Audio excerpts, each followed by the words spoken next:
Qasim here. Yeah, still here? Alright, okay, inshallah. Shukran, jazakumullah khair. Assalamu alaikum. Alhamdulillahi rabbil alameen. Wassalatu wassalam wa ala rasulihil kareem. Wa ashhadu an la ilaha illallah wahdahu la sharika lah.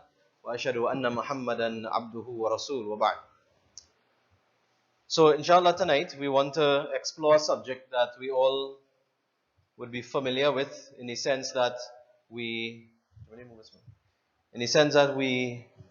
we know about Shaitan ever since we were little children. And tonight, inshallah, we want to explore a little more about him. And we want to explore a few aspects of his existence and what we could learn, inshallah.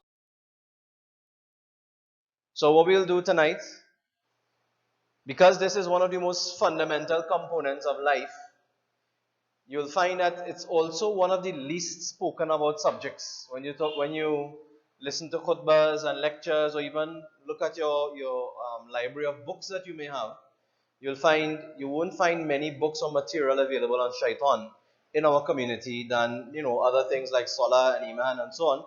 So inshallah, we want to kind of dive in and explore more about this very important subject that all of us as Muslims should really know.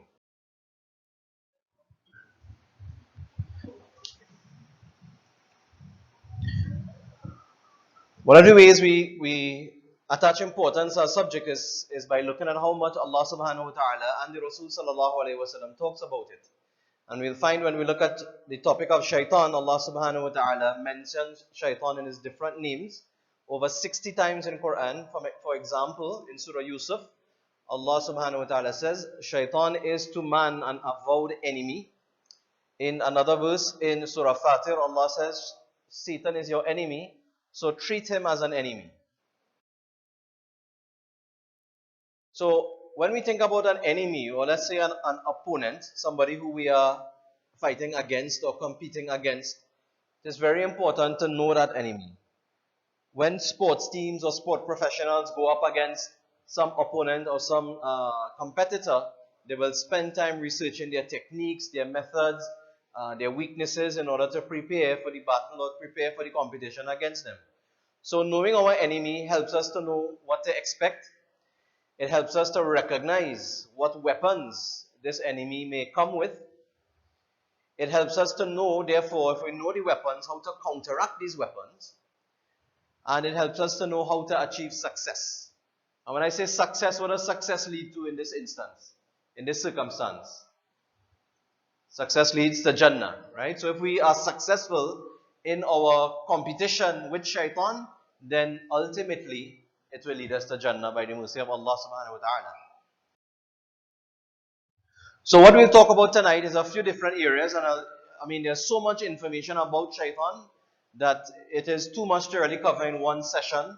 So we'll just touch on some of the major areas. 1, his origin. 2, his goals, what he wants to achieve. 3, his methods of achieving his goals. 4, what are our weapons against these methods that he has? And just quickly as we end, why does he exist at all? The wisdom in Shaitan's existence. And we'll end with some conclusions, and I have some handouts for you as well from the material that I'll do tonight, inshallah.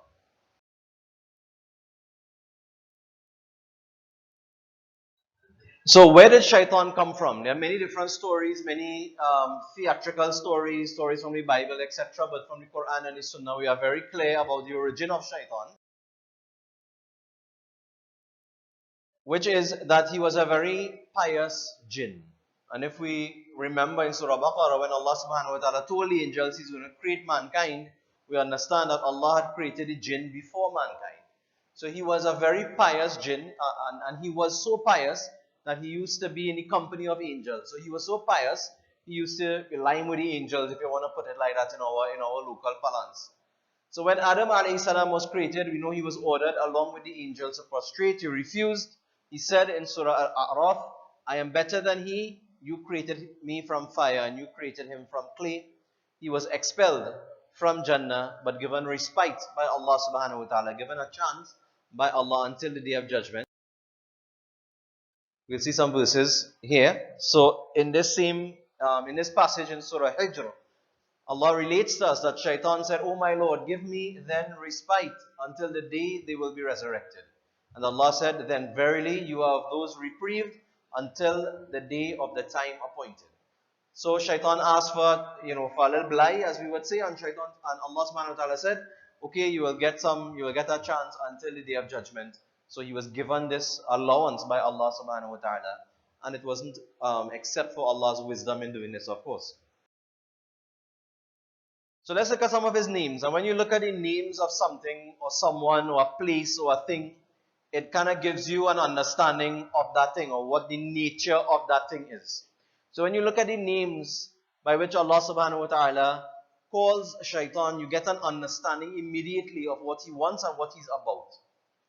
So the word Shaitan has different meanings. It comes from an Arabic word which means something which is very far away. It also means something that has been removed. So it is far away. It is removed from everything else and everyone else. It is something that is rejected and something that transgresses limits. So the Arabic word Shaitan comes from a meaning which means these things. Far away, rejected, removed, transgressing the limits. We also know Allah subhanahu wa ta'ala calls him in Quran. What's the other name he's commonly known by? Iblis, right? So Iblis comes from an Arabic word, balasa, which means something that has no good in it. There's no good. Almost everything you could think of has some good in it. But this Arabic word is used to describe something that no benefit can come from. And it refers to something that is filled with despair and confusion. So when you just look at the names of Shaitan or what his names mean, far away, rejected, removed, transgressing, no good coming from it. This is how Shaitan wants us to be. He wants us to be far away from Allah, to be rejected from Allah, to be transgressing limits, to be somebody or a human being from whom no good comes. So just seeing his names alone, we can stop and talk about this and understand that this is where he wants us to get to. He wants us to become just like him. That is one of his goals. So his promise, he said in this verse in Surah A'raf, in these couple of verses, he said, "Now because you have sent me astray, verily I shall wait in ambush for them on your right path. Then I shall come upon them from before them and behind them, from their right and their left, and you will not find most of them grateful." So this statement of Shaitan in this passage in Surah A'raf gives us an idea of his unrelenting desire, he will never give up in attaining his goal to lead us astray. And he's saying he will come from every side, and we'll go into a little bit about what that means. So he will use any means possible, every means possible, to ensure that the creation of Allah, the human beings that Allah created, he will misguide them into the hellfire. So let's look at some of his general characteristics that we know from the Hadith and from the Quran. So we get a better and more of a deeper understanding of. So we know that he is by nature a liar. And Allah tells us this in Surah Nisa, Shaitan makes them promises and creates in them false desires. But Shaitan's promises are nothing but deception. So he is dishonest and deceptive by nature. So he attempts to attract us by making false promises and lies and making us believe in things and hope in things that really brings us no benefit. So he makes us feel that having power and leadership and status and having money or physical pleasures, that these things will bring us success, that these things will bring us fulfillment, but these things are really empty and will not bring us the success and fulfillment that we think. We also learn about his dishonest nature from a hadith of the Rasul sallallahu alaihi wasallam, which many of us may know, where the Prophet sallallahu alaihi wasallam put one of the companions, Abu Hurairah radiyallahu ta'ala anh, in charge of the Baytul Mal, which was the storage of the wealth in the time of the Prophet sallallahu alaihi wasallam. And he came and he said that the night before he heard somebody rustling in the because at the time it was money, right? It used to be green. So he heard somebody messing around with it. So Abu Hurairah said he went and he saw this ugly creature, this figured sort of creature. So he grabbed it and said, "What are you doing here? I will take you to the Prophet ﷺ."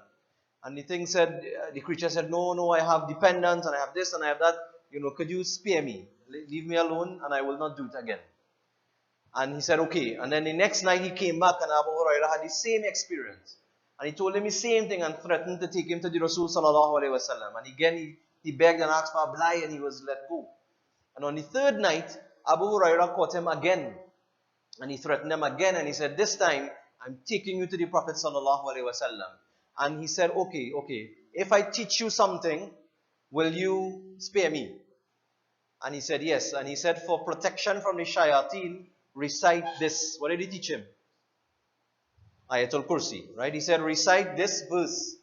And then Abu Hurairah left him. The next morning when Abu Hurairah saw the Prophet sallallahu alaihi wasallam, before he could tell the Prophet sallallahu alaihi wasallam anything, the Rasul sallallahu alaihi wasallam asked Abu Hurairah, how was your night visitor? And Abu Hurairah related his story to him and he said, do you know who that was? And Abu Hurairah said, no. He said, that was Shaitan. And what he said was true about Ayatul Kursi, but he is a liar. That is what the Prophet ﷺ said. So he is by nature a liar. We know from the ayat of Quran, he is jealous because we remember what he said about Adam alayhi salam. You created me from fire and you created him from clay. So he believed, but because of who he was, he should have been given a higher status, that Adam alayhi salam should be prostrating to him.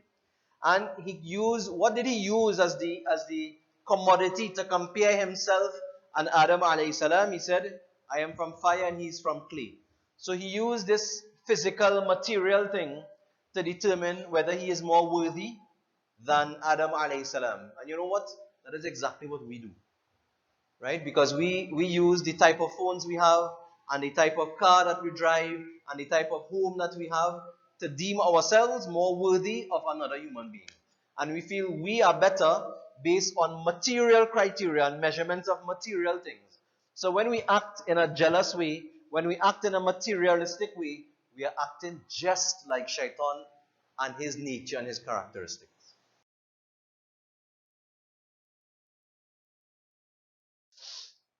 We know that he also demonstrated arrogance, that he is better than Adam alayhi salam, that he defied Allah subhanahu wa ta'ala in obeying the command that Allah subhanahu wa ta'ala gave to him. And he promised misguidance and destruction for what Allah subhanahu wa ta'ala did to him when he expelled him. So he knew the truth, right? So he knows the truth that Allah subhanahu wa ta'ala is the most wise and the most knowledgeable, yet he is suggesting to Allah subhanahu wa ta'ala that I know better than you.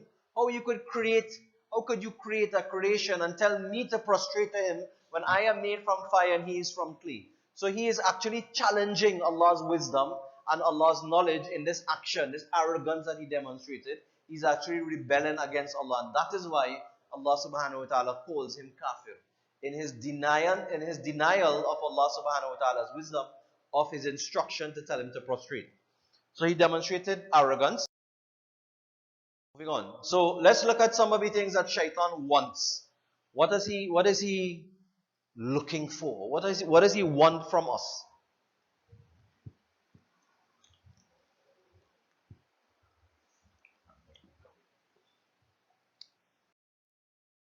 So his long-term goal, of course, is to see all of us, all human beings, in the hellfire and prevented from entering Jannah. Allah tells us this. He only invites his party that they may become companions of the blazing fires. At the end of the day, this is what he wants on the day of judgment.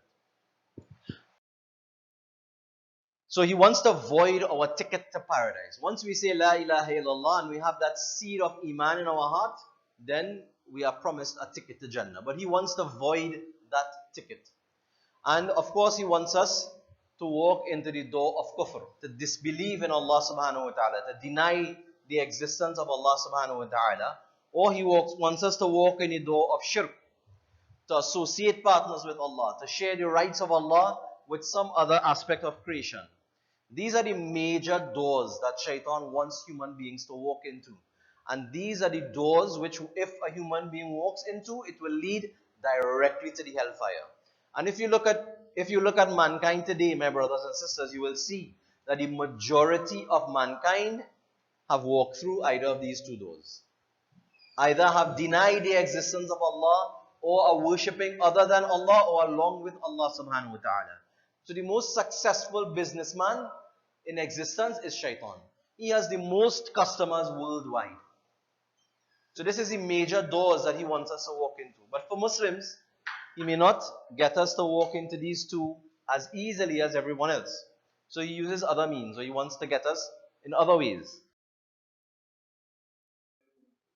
Wa alaikum salam. So he cannot get us Muslims to commit kufr. But perhaps he may get us to commit shirk, because many of us, we may not recognize what is shirk. Allah subhanahu wa ta'ala revealed a way of life of Islam built upon a foundation of Tawheed.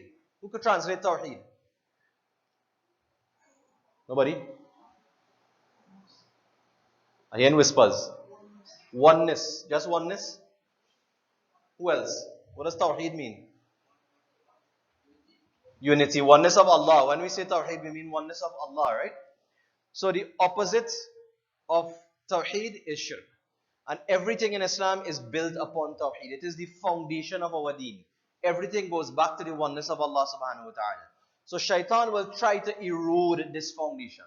And any foundation, any structure, if you erode its foundation, the structure will fall. And so Shaitan knows that if he can erode this foundation of Tawheed, our Islam will fall. So sometimes if we don't know how to worship Allah subhanahu wa ta'ala properly, or if we don't know who Allah subhanahu wa ta'ala is properly, then we can mistakenly perform shirk without even knowing. I'll give you some examples. So some things that are regarded as shirk, I mean, we not know as simple things like superstition. That if a black cat crosses your path, you will have bad luck or bad fortune. When we believe in superstition, it means we are giving that created thing the power to affect whether good or bad happens to us, when that power lies only with Allah subhanahu wa ta'ala. When we believe that a human being or created thing has the ability to protect us and provide for us, like Isa alayhi salam, or prophets or saints or different people, when we believe those aspects of creation can do for us what only Allah can do, then those are forms of shirk. So those simple things, that we sometimes take very casually, can be acts of shirk, and Shaitan will try to guide us and try to get us into those areas. Also, if he can't get us to commit kufr and shirk, then he will try to get us to commit bid'ah. And this is one of the most dangerous and biggest threats to believers. And it is something in our community that's very sensitive. So when we start to talk bid'ah, people start to get defensive. People feel, we might be threatening things that they do, etc., etc. But the Prophet ﷺ said, whoever introduces something new into this matter, meaning our deen, that is not from it, will have it rejected. And these actions that are termed bid'ah, which are things are not, found in our deen, with acts of ibadah, they are very dangerous. Because when a Muslim is performing an act of bid'ah, he or she thinks he is doing something good for Allah subhanahu wa ta'ala. And therefore he or she never thinks that this act will be rejected. And so Shaitan will encourage him to do more of it, and to learn more of it, and to get deeper into it, when he knows it will be rejected and will have no benefit in the sight of Allah. So this is something we have to be very mindful of and be very careful of, and examine our own selves and our own situations to ensure that we are maintaining the sunnah of the Rasul sallallahu alaihi wasallam. Shaitan cannot get us to do those things, kufr and shirk and bid'ah. Then he will try to get us to commit as many major sins as possible. And we know well the major sins. The Prophet ﷺ talks in many hadith about many of them, but we know innately what are those major sins. Allah subhanahu wa ta'ala tells us, for he commands you to what is evil and what is shameful. So he will try to get you through, fornication and murder and riba and disrespecting your parents and stealing and all of those kinds of things. And if he can't get you to do those major things, then he will try to get you to do as many small sins as possible. So he will tell you, okay, you're not a bad person, you're not killing anybody, you're not stealing from anybody, you're not taking part in interest, you're not gambling, you're not doing any kind of shirk. So, telling some small lies, a small thing, taking a small cash, a little cutback somewhere, that is no big thing, that is small thing, The Prophet ﷺ said, Shaitan has despaired that he should ever be worshipped again in this land of yours. but he will be obeyed in some of your actions that you consider small, and he will be pleased by that. So the Prophet ﷺ is saying that Shaitan has despair that he will ever get us to commit kufr and shirk, but he will get us to do as many small things that we will consider, small thing is no big thing, we're very casual about it, but he will be pleased by it.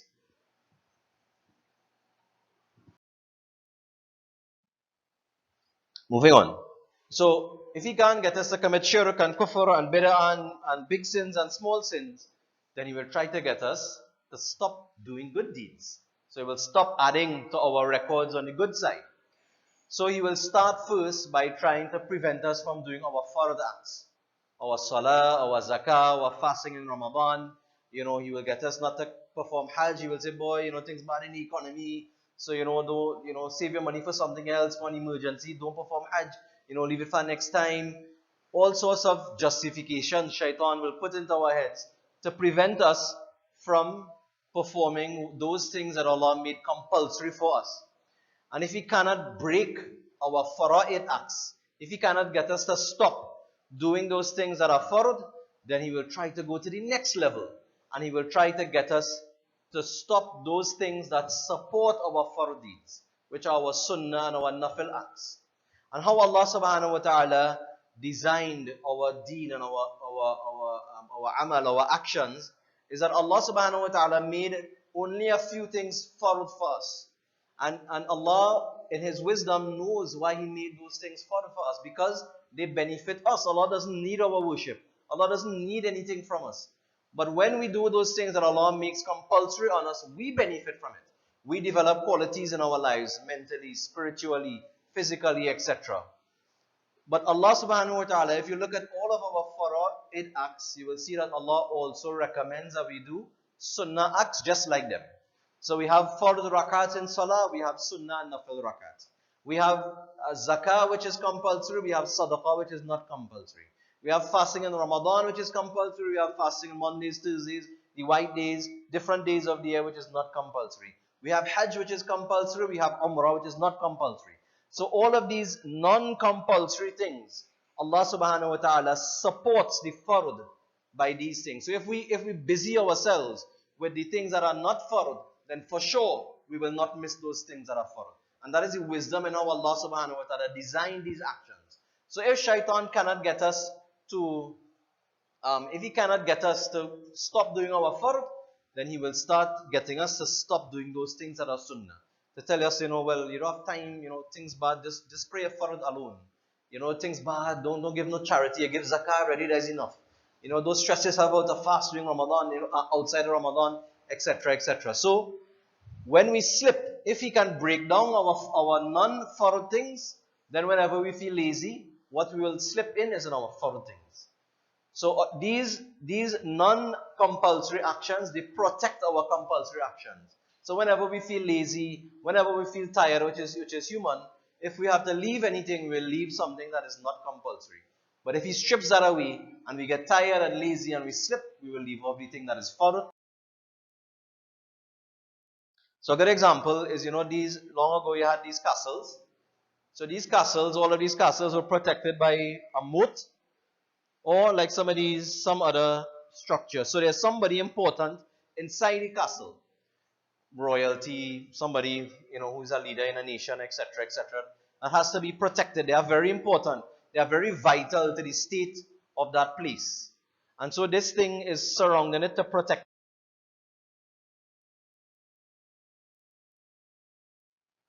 So you have royalty and some outer wall which protects that royalty inside it. And this is just like our fard acts. Our fard acts are like the royalty. Protected by those deeds that are not compulsory around it. So when Shaitan attacks and he removes those acts that are not compulsory, then it leaves our compulsory deeds exposed. And he can infiltrate and get us to stop doing those compulsory deeds. And that is one of the things that he wants to do if he can't get through it every time. Some of his other goals, just quickly as we end, if he can't get us to stop all of those things, then he will try to ruin our good deeds. So he can't get us to kufr, shirk, bid'ah, major sins, minor sins. He can't get us to stop good deeds. then he will come to us and say, boy, I can't get you to do anything wrong. You are already the best Muslim. You pray better than everybody else. You recite Quran better than everybody else. You give more charity than anybody else. You're more knowledgeable. So you'll make us feel that you'll make us proud and make us feel better than everyone else. And when we perform our ibadah, we'll be doing it to show people that we are better than them. And that way, we are committing riyah or minor shirk, Prophet ﷺ called it. And we will be ruining our good deeds. So when we perform these acts of ibadah for show and to make people feel that we are a good Muslim and subhanallah, this person could recite Quran and so on, then we will get no sins and no blessings. And the Prophet ﷺ said that Allah will tell those people who perform acts of ibadah on the day of judgment, go to those people who you were showing off for and ask for the blessings from them. So he will try to ruin our good deeds. And there are also many hadith that talk about Shaitan actually trying to physically harm us through possessions and dreams at the time of birth, at the time of death.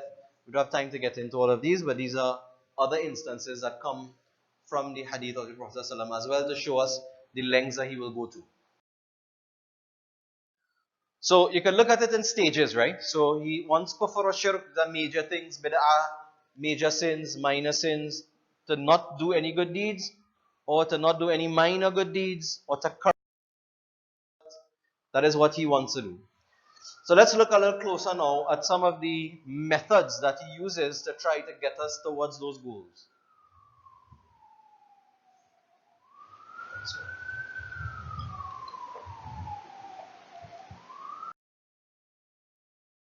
So how does Shaitan effect these plans that he has for us? Well, he has an army, right? So he is the strategist. He is the one who lays out the plan for each and every one of us, and we'll come to that. But he is the commander of an army. So the Prophet ﷺ said that every human being that is born has two companions, one from among the angels and one from among the jinns. And the Prophet ﷺ talks about this in a hadith, and he says, this jinn that is assigned by Allah subhanahu wa ta'ala is one of them, is the one who encourages us to do wrong and who discourages us from doing good, etc., etc. So this is like the henchman of Shaitan that is with all of us all the time. They see what we do, they know what we like, they are familiar with our lives and knows what strategies will work against us. In fact, there's a hadith of the Prophet ﷺ where he says that Shaitan at the end of each day, he sits on his throne above water, and all of his army of jinns, they come to report to him to say, this is what we were able to do, this is what we succeeded, we tried this but we didn't get through today, I feel we could do this tomorrow, we could try him this way and we could try her like this. And one of them will come and say, I was able to separate a husband and wife. And Shaitan will say, you come and sit close to me. Right? So there's a hadith about these shayateen, trying different methods against. These shayateen are cowards and they are weak, they are sneaky and they are opportunistic. Allah teaches us this when we study Surah An-Nas, Alladhi yuwaswisu fi sudurin nas. Allah talks about the whisper. He also says in Surah A'raf, then began Shaitan to whisper suggestions to them. So he whispers to us, he suggests to us when the opportunity is there, when we are ripe for the taking. Right? So when we are in our moments of weakness, then Shaitan uses that opportunity to whisper to us, because he knows that is the moment when we will listen and when we will follow through in that suggestion or that temptation. So this is how Shaitan gets his troops to get us to do things. Ibn Kathir rahimahullah said in one of his writings that Shaitan perches and lurks at the heart of the human being. If he's neglectful, then Shaitan whispers into his heart. If he remembers Allah, then Shaitan withdraws. So he's waiting, he's opportunistic, he's lurking, waiting for that opportunity when he can get into our hearts and encourage us to do something that is wrong or prevent us from doing something that is good that we would have been intending to do. So this is this shayateen, or this henchman of Shaitan, is the evil voice that we hear. It is the evil voice that we hear when it's time for prayer and we're watching TV and we tell ourselves, we were praying just now and we go and pray 5 minutes before Asr finishes, or 5 minutes before sunset. There's the one who encourages us, to do wrong and says, you can do all the wrong. He's a good person. You're fasting from Ramadan. He's wear hijab. He's pray. He's go Jama every day, encouraging us to do wrong or preventing us from doing good. You don't have to go Masjid. You're tired. You worked hard today, etc., etc. So his methods, however he achieves them, is through this whispering that he has his henchmen with all of us doing. One of the things that he tries to do as well is to try to get us to have doubts and erode our faith. Because if he can erode, as I said, the foundation of our belief, then he can open our minds and hearts to attack, and we'll believe anything if we doubt the thing that our belief is built on. So the Prophet ﷺ said that Shaitan comes to each of you and says, who created so and so, repeatedly, until he asks, and who created your Lord? So when he inspires such a thought, one should seek refuge from Allah and turn away from such thoughts. So the Prophet ﷺ is saying, Shaitan will come to you one day, you're just relaxing, minding your own business, thinking about life, thinking about things, and you start to think about, Allah created all of these things, and then the Prophet ﷺ said, Shaitan will come and say, why you don't ask yourself who created Allah? And then you'll find yourself starting to feel confused and starting to feel, well, maybe this deen of mine is really not the right one. How did I end up believing in Allah? Maybe it was something that my parents pushed me into. Maybe Islam is not the right thing. And your mind starts to spiral, or snowball starts to, you start to create a snowball effect where you start to get more and more doubts and start to doubt your deen. The Prophet said, Shaitan will come and do that to you. So when he does that and you find your mind racing and going there, say, A'udhu billahi minash shaitanir rajim. Ask Allah for protection from. He will also, Prophet ﷺ said that Shaitan will come to us during our prayer and says, remember this and remember that, and remember you have to go to the drugstore after, and remember you have to pick up a bread, and remember where you leave this thing, and you leave the pot on the fire, etc., etc. How many of us can I see by show of hands experience this during your salah? Brother and puppy, and before you even ask the question. Right? So all of us experience this. Somebody's joke and say, if you can't find something, go and pray 2 rakats and you remember where you put it. Right? Because all of us in our salah, we experience this, our mind wavering, our mind straying to different things. And this is one. Anybody ever experienced that with their wudu? You're making wudu and you can't remember if you rinse your mouth, you wash your face, you reach by your elbows and you say, wait now, did I wash my face, boy? Prophet ﷺ said there's another shayateen. Actually in this hadith, the Prophet ﷺ named the shayateen that comes to us during wudu and puts doubts in our mind as well as the way we reach in wudu. I met a brother who said whenever he makes wudu, sometimes he does it 3 or 4 times. Because every time he feels like he's forget one of these steps in wudu, right? So even in our acts of ibadah, Shaitan will come and instill these thoughts to distract us.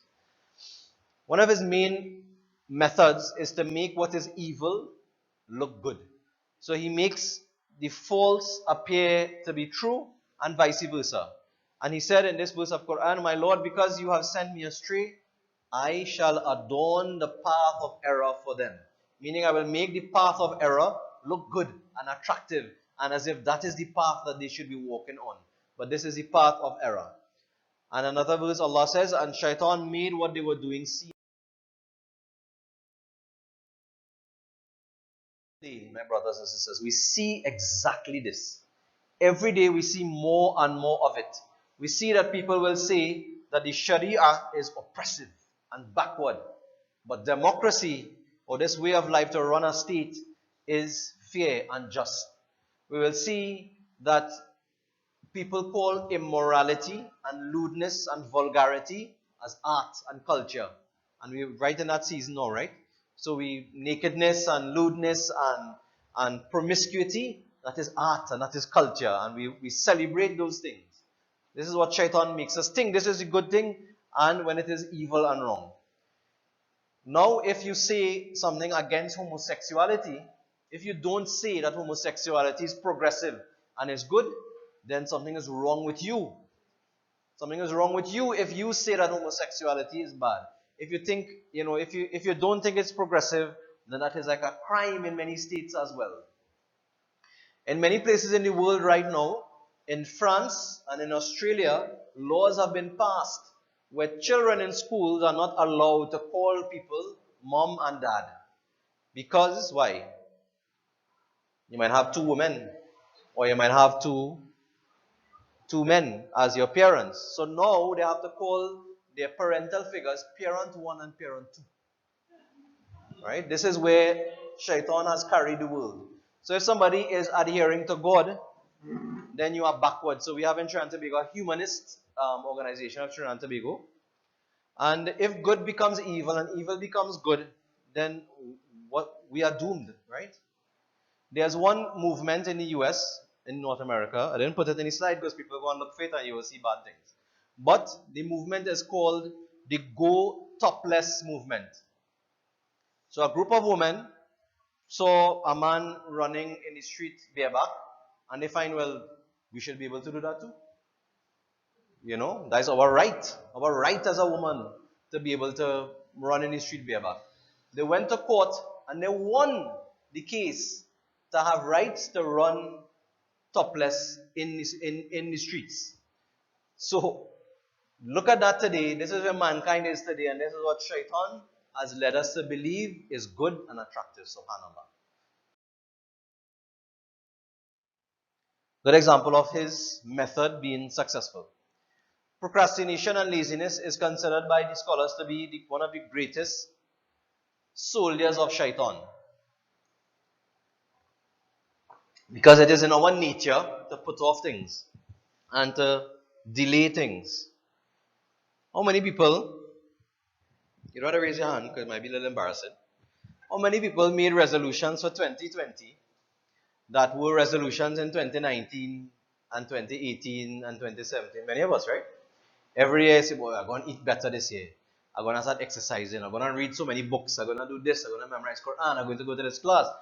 And every year we delay and we delay and we procrastinate doing these things. This is one of the methods of Shaitan. He waits and he causes us to delay those things that he knows will bring good in our lives and the things that he knows we will become lazy. And in saying that, he will always attack us in our times of extreme emotion. Any emotion we take, any state that we might be in, when we are in extreme levels of that state, we become vulnerable. So if a person is sad or depressed, when a person becomes very sad or very depressed, Shaitan will, as he is an opportunistic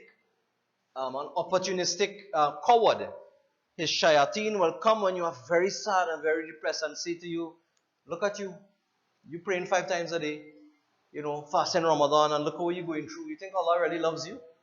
You think Allah really helping you? Or in times of great fear, when you fear for your life, when you are in a very bad situation, He will come and say, look at you, Allah is helping you and Allah protecting you. And He will cause a person to feel hopeless. And He will cause a person to feel that there's no one to turn to. And He will use that emotion of us to break our relationship with Allah subhanahu wa ta'ala. And if we go to the other extreme, even when we are very happy, right? He will come and say, look how well you did. You studied hard. You worked hard. You put in the extra hours. You don't need Allah. You could do all of this for yourself. So you start to celebrate and think good of yourself and build up yourself, forgetting that everything that you got was from Allah subhanahu wa ta'ala. So one of his main methods is to attack us in times of extreme emotion, mostly when we are very angry, when we are very sad, when we are very scared, and he will make us forget Allah or feel hopeless about our situation. That is what he wants from us. Because remember when we talked in the beginning, his situation is hopeless. That's what he wants us to feel like. He wants us to feel hopeless. That, Allah will never forgive you. You are such a bad Muslim. Allah will never think good of you. You just do this and you just do that. And you spend 50 years of your life gambling and fornicating and drinking and so on. Allah will never forgive you. These are the kind of thoughts he wants us to feel, so that we will break our connection to Allah subhanahu wa ta'ala. So the path to Allah subhanahu wa ta'ala will always be filled with struggle. We'll always find difficulties and obstacles. And the path of Shaitan is like downhill. It's very easy. You quickly spiral when we follow the path of Shaitan. I want to go a little quicker. One of the biggest things he tries for us to do as well is to break relations between ourselves. Right? The Prophet ﷺ said in his, he made dua, Allah subhanahu wa ta'ala rejected his dua to keep his ummah united. Right? So Shaitan, Allah subhanahu wa ta'ala says to us, say to my servants, they should only say that which is best. Shaitan wants to stir conflict among them. Shaitan is an outright enemy to man. Anybody knows a Jama in Trinidad and Tobago that do have bacchanal in it? You're supposed to say this one. You're supposed to say Jama Masjid. Right? Every community we have difficulties, right? We have conflict, we have disagreements, we have people who don't like each other, who don't talk to one another for years, brother and sister, mother and daughter, son, brother, etc., etc. Within communities, within families, within marriages, we have conflict, we have hate, and we don't know how to resolve these conflicts in our community. And we feel in our community when we have problems, then we should keep it quiet. We shouldn't get help, we shouldn't get mediation, etc., etc. But this is one of the happiest times for Shaitan. When we quarrel, we pray next to our brother, we don't talk to him. Right? We grew up in a house with another person, and now we have some minor issue. We don't talk to our brother or sister or mother or father for years until they die, and we come to their janazah and wonder why we did this. This is one of the main goals. Shaitan knows what will work for us is that he studies all of us. Right? So he has a file for you and me and all of us where he sits down and he studies what worked for us, what didn't work for us, what we repelled, what he couldn't get through with. The Prophet ﷺ said, Shaitan flows in the children of Adam like the flowing of the blood in veins. Meaning he is so close to us, he knows what we like, he knows what tempts us, he knows what we are weak for. That's why he says, I will wait in ambush for them, right? Because he knows, where we are weak, who like food, who like women, who like gambling, who like entertainment, who like socializing. He knows all of this, and he will plan strategically to get us to fall in the path of error that he knows will work for us. So one person mightn't, fall into, mightn't be tempted by carnival, but you might be tempted by a business opportunity involving riba. Or you might be tempted by that, but you might be tempted by lying to make yourself look good in front of girls or boys, etc. So he knows what you like and what will work for you, and he will create the opportunities and suggest to you in those opportunities to. The Prophet ﷺ said in a very beautiful hadith that the veil of the hellfire is desires. Meaning that the hellfire and Jannah, they both have a veil around them. Not literally, but he's saying behind that thing is Jannah and behind this thing is hellfire. And the veil of the hellfire is desires. Meaning if a person lives his or her life just doing everything they feel like, everything they want, satisfying all their desires, then what is behind that is the hellfire. And the veil of Jannah is hardship. So when we go through difficulties and stress and health problems and loss of loved ones and financial problems and problems wherever we turn, the Prophet ﷺ said, after that will come Jannah. So whatever we like, as I said, Shaitan will tempt us. If we like the opposite sex, Shaitan will try to get us to go to the extreme. If we like food, Shaitan will say, hey, you hear about a burger man, boy? Yeah, it might be halal, but your boy eating halal your whole life. Try this burger now, you go pray 2 rakats after. Right? So Shaitan, whichever thing we like, Shaitan will find it out and will plan for us in that aspect of our life. So we should all think about those things that we know we are weak for. All of us are different, we know what they might be, and guard ourselves against those temptations of Shaitan and train ourselves to try to recognize when they may be coming. Should I move on quickly? And all of these things that I talked about, Shaitan does not always make it plain to us and direct to us, but he will make smaller steps towards that thing seem like it's nothing. Right? So for example, all also fets galore starting, right? So our young brothers and sisters, growing up in a society, everybody goes to these fetes, everybody goes to these kind of gatherings. Shaitan will say to this young brother, sister, you know what? All your friends going us. So how would it go look?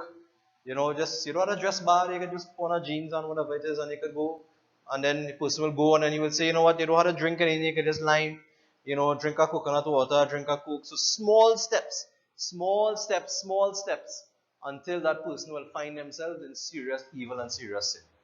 And there's one verse of Quran in Surah Hashr where Allah subhanahu wa ta'ala says, كَمَثَلِ الشَّيْطَانِ إِذْ قَالَ لِلْإِنسَانِ اكْفُرْ فَلَمَّا كَفَرَ إِنِّي بَرِيءٌ مِّنْكَ إِنِّي أَخَافُ اللَّهَ رَبَّ الْعَالَمِينَ. In this verse, Allah says, and I'll mention it at the end, that Shaitan will say to man, commit kufr. And when man has committed kufr, he will say, I am free of you, I didn't tell you to do anything. I fear Allah. That's what he will say. But in the explanation of that verse in Surah Hashr, the Mufassirun, those who explain the Quran, they quote a story from the Israeliyat, which is a story from the people of the book. It is not any scripture of the people of the book, but it is from among their stories. And you may have heard this story before. And in this story, it talks about a village, brothers who had a younger sister, and they went out in the path, right, of jihad, if you want to call it that. And they were looking for somebody to take care of their young sister. So they went to the most pious man in the village. And he said, boy, I would not do that. That's too much, I put myself in temptation. Thanks but no thanks. I will not do it. Then they said, but you are the best person to do it. Because if anybody else, you wouldn't fall into any error. So he said, it's true. So he accepted the girl, put her somewhere. And Shaitan would come to him then and say, you just have the girl there, you're just putting food through a hole. Why don't go and give her salam? At least give her salam. It's casual, nothing wrong. So he would go and he would start to give her salam. He would say, well, why don't go and give her some nasiha? Talk to her, ask her how she's doing, encourage her to be closer to Allah. So he took him step by step by step by step by step until he committed fornication and he impregnated the girl. And then now, when the girl had birth, what did he do? Anybody knows? He killed them. The mother and the baby, and buried them somewhere. So when the brothers came back now, they said, well, we're looking for a sister. He said, she was sick and she died. This is the pious man, the most pious man in the village. And then the story says that Allah allowed three of them to have the same dream, to see where their sister was buried. They went, they undug the place, they saw the body and the baby, and they came back and they were going to kill the man. And then when they were about to kill him, guess who appeared? Shaitan. And he said what he said in the ayah, which is that prostrate. I will help you. I got you in this situation. I admit, I will help you to get out. So make a prostration to me. So the man prostrated to Shaitan, committed kufr. And then Shaitan said, buddy, I just suggested to you, you are the one who committed kufr, I gone. And this was the most pious man. Look at where he was, right? The highest level of faith, and now at the lowest level. Because he was taken step by step by step by Shaitan. This is his approach. So these are some of the things we mentioned. Doubts, making evil look good, procrastination, our desires, weaknesses, causing enmity, step-by-step approach. And there are many others that I left out because of time. But I just want to end now with some of the things that we could do to guard ourselves against all these methods that Shaitan. So let's look at some of our weapons that we can adopt to protect ourselves from Shaitan.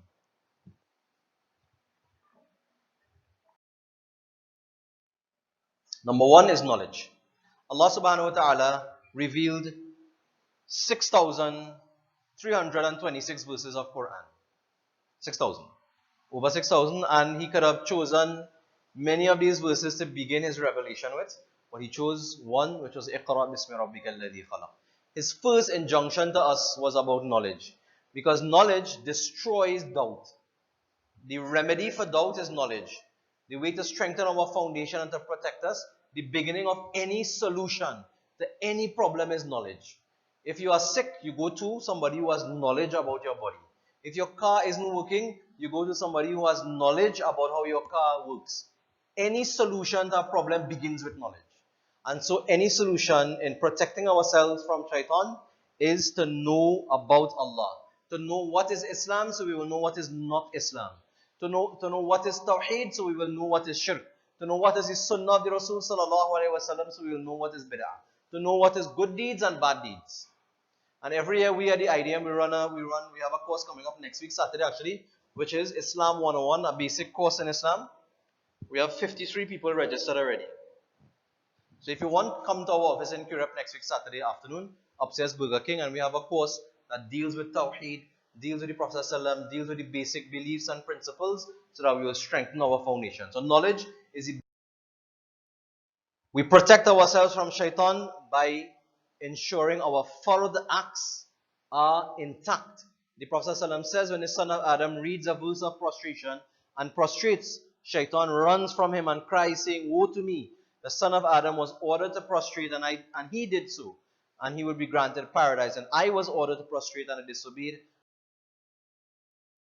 Our fard acts are those things that we must ensure that we work on and we try to perfect. If there's nothing else in our lives that we do well, then try to perfect our fard acts. A man came to the Prophet ﷺ and said, "Ya Rasulullah, if I only do these 5 things, the 5 pillars, will I get Jannah?" And the Prophet ﷺ said, "Yes."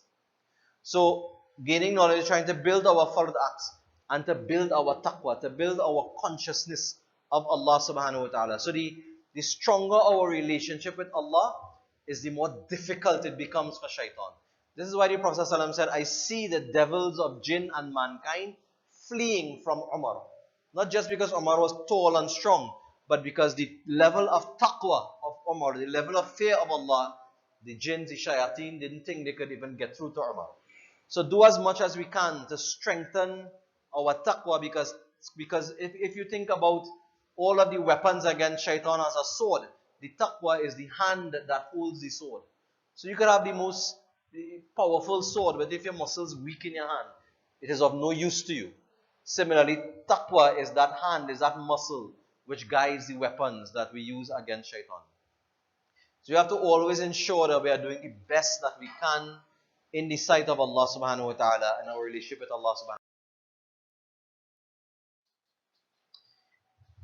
One of the things that shaitan will get us to try to forget are those benefits, those bounties from Allah subhanahu wa ta'ala. That's why he said, if you remember in his threat, when he said, "I will wait in ambush for them from the front and from the back and from the left and from the side," and he ended by saying, "And you will not find most of them grateful to you." That is what he said. Allah said, وَإِن تَعُودُ نِعْمَةَ اللَّهِ لَا تُحْصُوهَا. He gave you all that you asked for, and if you try to count the blessings, you'll never be able to count them. So shaitan wants us to forget those things to be grateful for, and curse our lives and say, "Boy, I have so much problems. I have so much, difficulties. I have some people I talk to, because many people come to talk to me and tell me about some of the things that bother them. Some people I talk to, all they could see are the negative things in their lives. My father this, my mother this. I don't have money. I lost my job, and I have this sickness, and I have problems with my wife, and all of these that might account for 10% of their life. But shaitan wants us to see only those 10%. So if you could forget all of the bounties of Allah, then it becomes easier to disobey Allah and to deny Allah subhanahu wa ta'ala. And this is what shaitan wants us to eventually do. So being grateful, reminding ourselves of the things that we have to be grateful to Allah subhanahu wa ta'ala for, is one of the main weapons that we have against.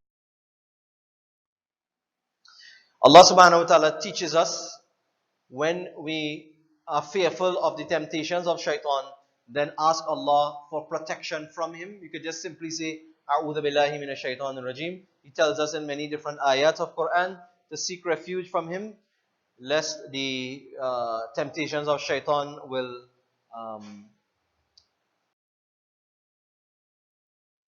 And so the Prophet ﷺ in many places taught us du'as to recite, right? So almost every action we have in our lives, the Prophet ﷺ taught us some du'a or some remembrance of Allah subhanahu wa ta'ala that we should say, before we do it. And some of them specifically talks about protection from shaitan, like entering the bathroom, in times of anger, in times of intimacy, upon entering a land, before reciting Quran, for our children.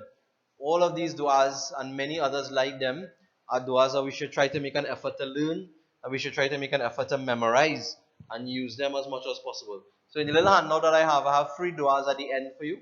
So you could keep it and try to learn it and use it, inshallah, and teach your families and share it with other people. So making these du'as, recommended by the Prophet ﷺ, recommended by Allah subhanahu wa ta'ala. And my next advice is to make dua generally, asking Allah for protection. We know the areas we are weak in, ask Allah to protect us from the temptations of shaitan. Because did you realize something? That Allah subhanahu wa ta'ala accepted the dua of shaitan. Remember when Allah expelled shaitan, what did shaitan say? "Oh my Lord, Rabbi, can you give me some respite until the day of resurrection? Can you help me out?" Shaitan made a dua. and Allah accepted the dua of Shaitan. So who are we, my brothers and sisters, to feel that Allah will not accept our dua because we are too sinful, or we don't pray enough, or our iman isn't high enough? Who are we to feel that we are not worthy enough? If Allah granted Shaitan what he asked for, then Allah will surely grant us what we ask for as in the form of protection and forgiveness. So it means remembering Allah often will help us to protect ourselves from Shaitan. These two ahadith talks about a man who, Prophet ﷺ said, a man was from a community who was surrounded by devils. Then came the remembrance of Allah and the devils were driven away. And the Prophet ﷺ also talks about a man who, on leaving his house, would say the dua for leaving his home and he would get the protection from Allah. So when our hearts are filled with the remembrance of Allah, then it leaves little room for Shaitan to fill that space in our hearts. Very simple, very basic. And of course, there are some times when Shaitan will get through. There are sometimes, many times in fact, when Shaitan will cause us to fall into error, will cause us to commit those sins that we are trying to stay away from. So Shaitan said in one hadith, the Prophet said that he said, "By your honor, O Lord, your servants will never be free from my seductions, as long as there are souls in their bodies." He's telling Allah, your human beings, your creation, they will never be free from my temptations. And Allah responded and He said, "By my honor and grandeur, I will never stop forgiving those who ask for my forgiveness." So as much as we fall temptations from Shaitan into temptations, Allah is there for forgiveness. And even the Rasul sallallahu alaihi wasallam asked for forgiveness. So when we gain Allah's forgiveness, it is like making a fool out of Shaitan. That he made all this effort and all this, plans to get us to fall into error. And he feels like it worked, but Allah forgives us. Of course, one of the things we have to try to do is to stick to the community.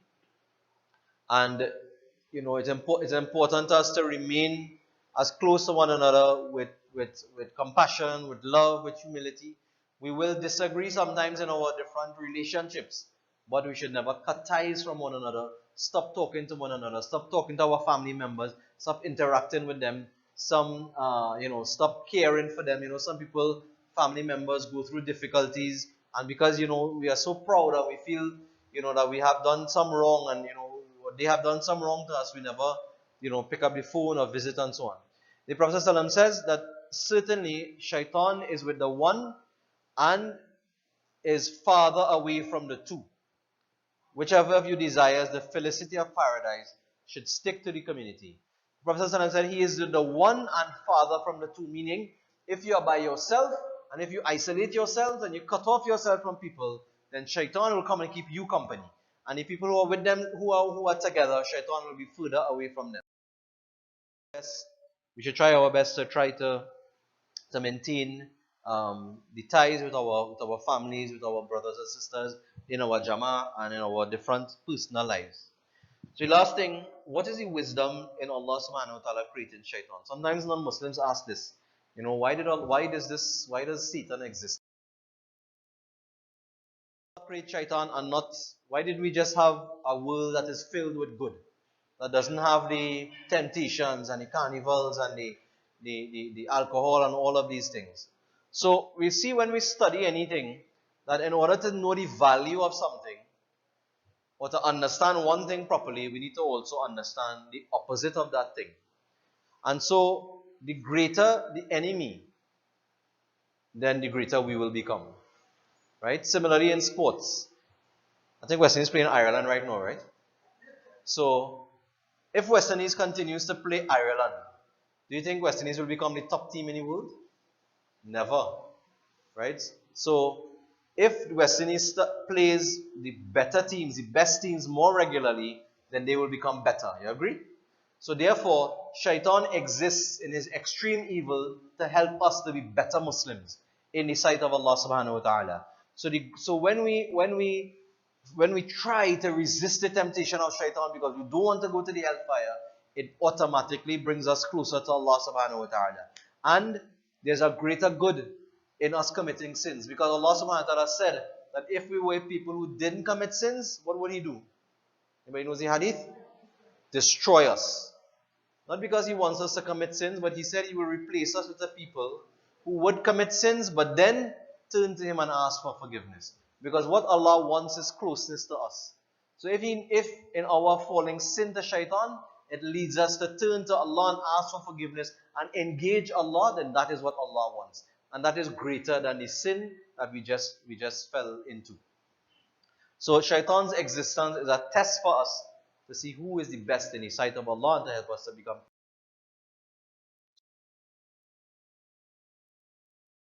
One ayah in Surah Ibrahim, a long verse that Shaitan will say, وقال الشيطان لما قضي الأمر إن الله وعدكم وعد الحق ووعدتكم فأخلفتكم. He will say, and Satan will say when the matter has been concluded on the day of judgment, indeed Allah promised you the truth and I promised you, but I betrayed you. And I had no authority over you except that I invited you and you responded to me. So don't blame me, Shaitan will say. Blame yourselves. I cannot be called to you to help you, nor can you be called to my aid. Indeed, I deny your association with Allah before. Indeed, for the wrongdoers is a painful punishment. Subhanallah.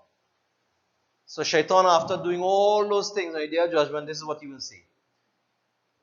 The verse I mentioned in Surah Hashr,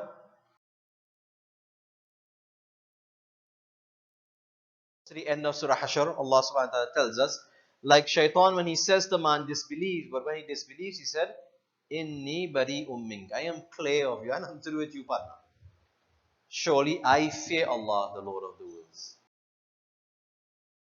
Each one of us, my brothers and sisters, that Shaitan is a skillful enemy. He knows us better than we know ourselves. And we have to make sure we learn his tricks. Remember that falling into his tricks, falling into error, is pleasing to him. But we have all these weapons that Allah subhanahu wa ta'ala teaches us and the Prophet sallallahu alaihi wasallam to arm ourselves, to seek knowledge, strive for closeness to Allah, learn these du'as and these ayat for protection, and remember when we feel, and we will feel sometimes, Allah promises His forgiveness, Allah promises His help, Allah promises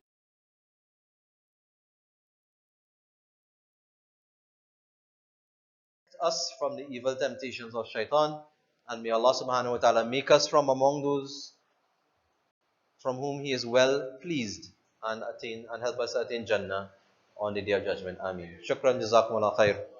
So it was a lot of information in the presentation, I know, a lot of information. So I summarized it on some handouts for you. So I have enough for everybody. Make sure everybody gets one and the rest could remain in the masjid, or if you have people you want to share it with, then feel free, but don't take 4 and 5 and other people don't get, right? So inshallah, I'll leave it here for Brother Jamil and the others to help to share out, inshallah. Any quick questions, because we went a little bit late, so. Just thank Brother Amir on that beautiful topic of understanding the enemy Shaitan. I have one question. How come Shaitan gives women to deceive man?